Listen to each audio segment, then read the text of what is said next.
Ce matin, je me suis levé, les poissons marchaient dans l'herbe, les chiens volaient dans le ciel et CNews était de gauche. Mais vous savez quoi, ça m'a même pas surpris parce que j'ai vu un truc encore plus extraordinaire hier soir, une victoire en Coupe d'Europe de l'OGC Nice.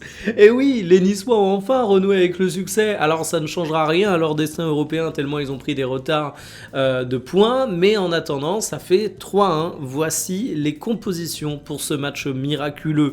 Alors, Thiago Gouveia, double buteur, l'homme de la soirée alors qu'il joue finalement peu, une rotation qui fait sens et il sort un excellent match. De manière générale, vu le nombre d'absents, parce que Nice a beaucoup de blessés, je ne cesserai de le répéter, je trouve que cette équipe ressemblait quand même à quelque chose. Tu as su créer du danger, notamment en partant des ailes, tu as su être globalement cohérent et garder la tête froide au long de la rencontre.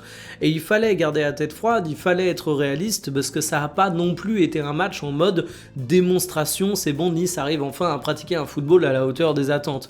Les statistiques de la rencontre mettent en avant le fait que c'était un match loin d'être parfait parce que t'as beaucoup concédé, t'as pas du tout eu le contrôle du ballon, avoir 35% de possession à domicile face au 13e du championnat néerlandais, c'est quand même moche, mais voilà, tu reviens petit à petit du côté de Nice. Tu vas affronter pour ton prochain match de Ligue 1 le FC Nantes. J'ai beau être nantais, si je suis de bonne foi, je vais quand même reconnaître que le FC Nantes, c'est pas une grosse adversité. Donc c'est l'occasion pour Nice peut-être d'enchaîner 2 victoires.